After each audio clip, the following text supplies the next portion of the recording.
मेले में पधारे हैं और यहाँ पर अखिल भारतीय वनवासी कल्याण आश्रम में आए हुए। वहाँ पर हमारे पूर्व सांसद अनुकूल कटारा जी और छत्तीसगढ़ के सांसद साहब हमारे मुलाकात हुई है हमारी, तो उनसे हम वार्तालाप करते हैं। सर बताइए, यहाँ महाकुंभ मेले में ये तो बहुत ही बड़ा हमारा सौभाग्य है कि हम सब परिवार, हमारे संगठन के परिवार के साथ में आज प्रयागराज महाकुंभ में यहाँ डुबकी लगाने के लिए, स्नान करने के लिए ऐसा अवसर प्रदान हुआ है, जिसके कारण से आज हमने यहाँ सबसे पहले रात्रि को हम पहुँचे 11 बजे वनवासी कल्याण आश्रम में। यहाँ पर हमारा निवास था और हम यहीं रहे। जैसा व्यवस्था उसके अनुसार बहुत ही आनंद आया।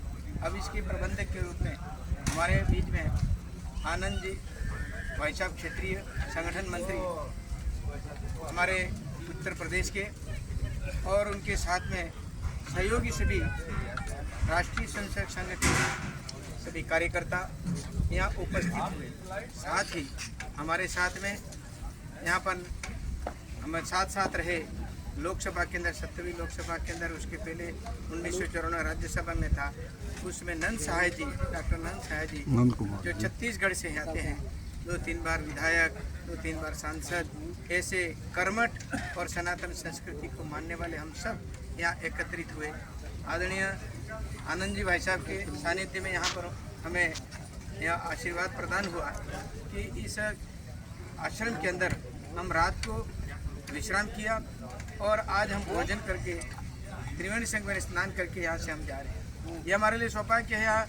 यह एक सनातन संस्कृति का 150 साल पहले के बाद में यह शुभ अवसर आया है और उसके अंतर्गत इतने करोड़ों लोग, 50 करोड़ 60 करोड़ से भी लोग हम हमारे यहाँ पर इस प्रयाग में जो महाकुंभ के अंदर स्नान करके गए हैं। ये बड़ी बहुत ही सुनहरी अवसर और सनातन संस्कृति के हिसाब से हमारा देश एक हिंदू राष्ट्र बने और इस दृष्टि से हमारा जो संगम है वह त्याग और तपस्या की भूमि और त्याग और तपस्या से परिपूर्ण यहाँ के सभी कार्यकर्ता, राष्ट्रीय स्वयं संघ के सभी हमारे स्वयंसेवक मिल करके आदरणीय प्रचारक जी के सानिध्य में यह बहुत अच्छी सुंदर व्यवस्था की और इसे यहाँ से हम प्रेरणा लेकर के जा रहे हैं। इस भूमि, पवित्र भूमि पर यहाँ पर आने से हमें बहुत सौगात मिली है और हम आने वाले समय में भी हम इस प्रकार के अपने क्षेत्र में और सभी पूरे भारत देश के अंदर हम इस प्रकार की संस्कृति से और हमारी सनातन संस्कृति से हमारे जितने भी अनुयायी हैं, ये हम सब मिलकर के इस राष्ट्र को आगे उन्नति के मार्ग पर पहुँचे। हम भी सुधरे और इस क्षेत्र की, सामाजिक क्षेत्र के कार्यकर्ता भी ऐसी समाज सेवा करके आगे आए। दीनहीन और जितने भी कमजोर वर्ग के लोग इनको साथ लेकर के चले, यही भावना यहाँ पर प्रदर्शित होती है। मैं आदरणीय आनंद जी भाई साहब का, कार्यकर्ताओं का बहुत बहुत आभारी हूँ कि आपने हमें बड़ा अच्छा प्रेम और उत्साह दिया और आपने यहाँ पर हमें सभी व्यवस्थाएं यहाँ कराई। सौभाग्य से हमारे बीच में डॉक्टर नंद कुमार सहाय जी भी हमारे उपस्थिति सहयोग से साथ यहाँ रात्रि को रहे भी। मुझे बड़ी प्रसन्नता हुई इस अवसर पर यहाँ आने के बाद में। बहुत बहुत धन्यवाद। प्रयागराज के महाकुंभ में मैं तो लग नहीं रहा था कि ये अवसर मेरे हाथ से चला जाए, लेकिन अचानक एक दिन पहले सोचे कि अरे आप नहीं पहुंचोगे नंद कुमार, तो बहुत दिक्कत हो जाएगी। और हम रातों रात पूरी रात चल कर किया रस्ते में। उन्होंने सारा प्रबंध भी ठीक किया। सारे पुराने मित्रों से, सबसे मने कटारा जी से और सबसे भेंट हो गई। मैं ऐसा मानता हूँ कि भारत देश अकेला है जिसने कभी किसी दूसरे राष्ट्र पर आक्रमण नहीं किया। हमारे सौजन्य को, इस सौहार्द को लोग कभी कभी कमजोर समझते थे। कितने लोग आए हों, सब कुफार, मुगल, अंग्रेज सब आए यहाँ लूटपाट के चले गए, लेकिन इस देश ने इसके बाद हमारा सामर्थ्य क्या है, इस बात को समय समय पर हमारी संस्कृतियों में वो दिखाई पड़ती है। इस बार भी ये महाकुंभ का है, कितने लोग आए, संपूर्ण विश्व का सबसे बड़ा जन समागम सनातन का, इसको देख करके दुनिया चमत्कृत होती है। ये देश कौन सा, गंगा, यमुना और सरस्वती जी त्रिवेणी में ये पूरा सनातन का ये पूरा शक्ति यहाँ समाहित होकर के स्नान करता रहा। हम लोग आज सवेरे अमृत स्नान है, क्या क्या दुनिया में पर्व हो गई, आज महाशिवरात्रि है, सब गए स्नान के, बहुत आनंद आया। और मैं ऐसा मानता हूँ ये जो सनातन का ये बड़ा समागम हुआ है, इसमें संपूर्ण जगत को मैसेज दिया है।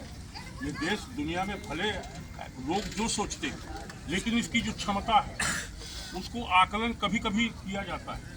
आप लोगों को ध्यान होगा, अटल बिहारी वाजपेयी जी के साथ मैं लोकसभा में कई बार रहा। हमारे देश को ये कहते थे कि देश सरल सीधा सब है, दुनिया वालों को बहुत सहायता करता है, लेकिन इसको लोग कमजोरी समझते हैं। उसको दुनिया को बताने के लिए एक बात होता है। और आपको मालूम होगा, तिथि और दिन मुझे नहीं मालूम है, लेकिन जिस समय पोखरण के में परमाणु विस्फोट की तैयारी हो रही है, 3 तिथि तय करने के लिए 3 महीने लगे। बोले दुनिया का जो सैटेलाइट है बाहर, उस समय उसको करना है। और उस समय हमारी आबादी थी 100 करोड़। और जिस समय डॉक्टर अब्दुल कलाम साहब राष्ट्रपति बहुत बड़े इंजीनियर, वो सारे कामों में वो लगे रहे। और जिस दिन 5 परमाणु विस्फोट भारत पहली बार, उसके पहले भी कोशिश हुआ था लेकिन विफल हो गया। और जब परमाणु विस्फोट हुआ तो संसार के मीडिया और अखबार वालों ने लिखा 100 करोड़ की आबादी वाला हिंदुस्तान ने परमाणु विस्फोट किया और संपूर्ण विश्व थर्राया। ये हमारे सौजन्य की सामर्थ्य का प्रदर्शन था। और ये देश आज जो महाकुंभ में इतने सारे लोग आए, छोटे छोटे लोग आए। मैंने देखा है साइकिल में पुरुष जो है साइकिल चला रहा है, महिला पीछे बैठी है, 2 बच्चे बीच में। हमने पूछा कहाँ जा रहे, महाकुंभ में। कैसी कैसी स्थितियों में आए, छोटे से छोटे परिवार का, जंगल में रहने वाला वनवासी, सारे लोग, और बड़े बड़े शहरों में रहने वाले, अट्टालिकाओं में रहने वाले सारे लोग एक जगह महाकुंभ। ये हमारे सनातन का सामर्थ्य है, हमारी संस्कृति है। और ये अद्भुत कार्यक्रम जो महाकुंभ में हुआ है, त्रिवेणी प्रयाग में हुआ है, वो अनंत काल तक स्मरण रहेगा जगत के इतिहास में। बहुत बहुत धन्यवाद।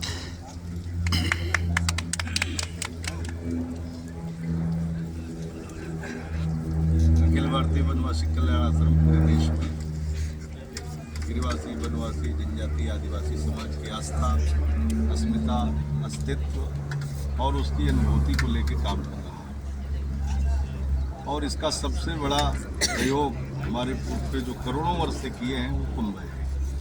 इस महाकुंभ में वनवासी कल्याण आश्रम ने संपूर्ण देश के जनजाति समाज के युवा, प्रौढ़, प्रबुद्ध वर्ग, लोक कलाकार और जनजाति संतों को यहाँ बुला करके 5 से 10 करोड़ रुपये का एक बड़ा आयोजन किया। और उसके माध्यम से संपूर्ण देश को ये मैसेज दिया कि जनजाति समाज की आस्था, अस्मिता और उसका अस्तित्व, जिसकी अनुभूति की ये प्रयोगशाला महाकुंभ है, वो कहीं से किसी से अलग नहीं। जो सनातन संस्कृति मानने वाला, जैसा कि साईं जी ने कहा कि चाहे वो अट्टालिकाओं में रहता हो, चाहे देश का नेतृत्व कर रहा हो, चाहे जंगल में वो बकरी चरा रहा हो, सबकी आस्था, अस्मिता एक है।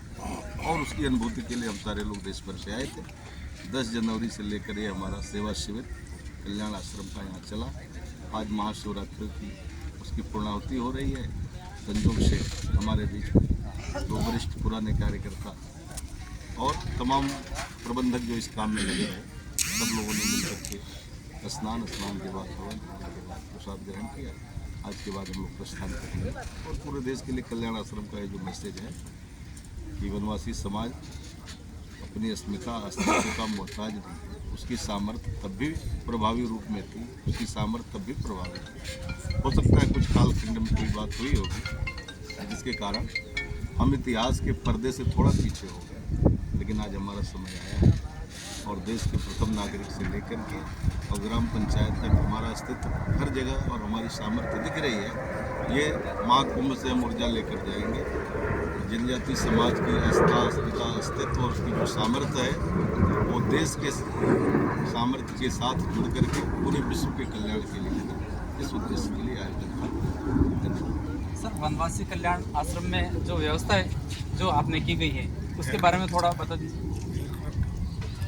ये व्यवस्था यहाँ पे 200 प्रबंधकों के रुकने की व्यवस्था की और यहाँ पे 8 आश्रम हम लोगों ने लिया। 2 सेक्टरों में काम प्रारंभ किया था। एक सेक्टर 18 जहाँ युवा कुंभ हमने किया स्वामी अवधेशानंद गिरी जी के कैंपस में, और दूसरा स्वामी कैलासानंद गिरी जी के दर्शन में यहाँ पे हम लोगों ने सांस्कृतिक कुंभ किया। इसमें देश भर के 131 जनजाति की नृत्य टोली आई थी। 5,500 से ज़्यादा हमारे युवा आए थे। हजारों की संख्या में हमारे छात्र आए थे जनजाति समाज के प्रबंधक, और 135 जनजाति समाज के संत कन्या की सरकारवा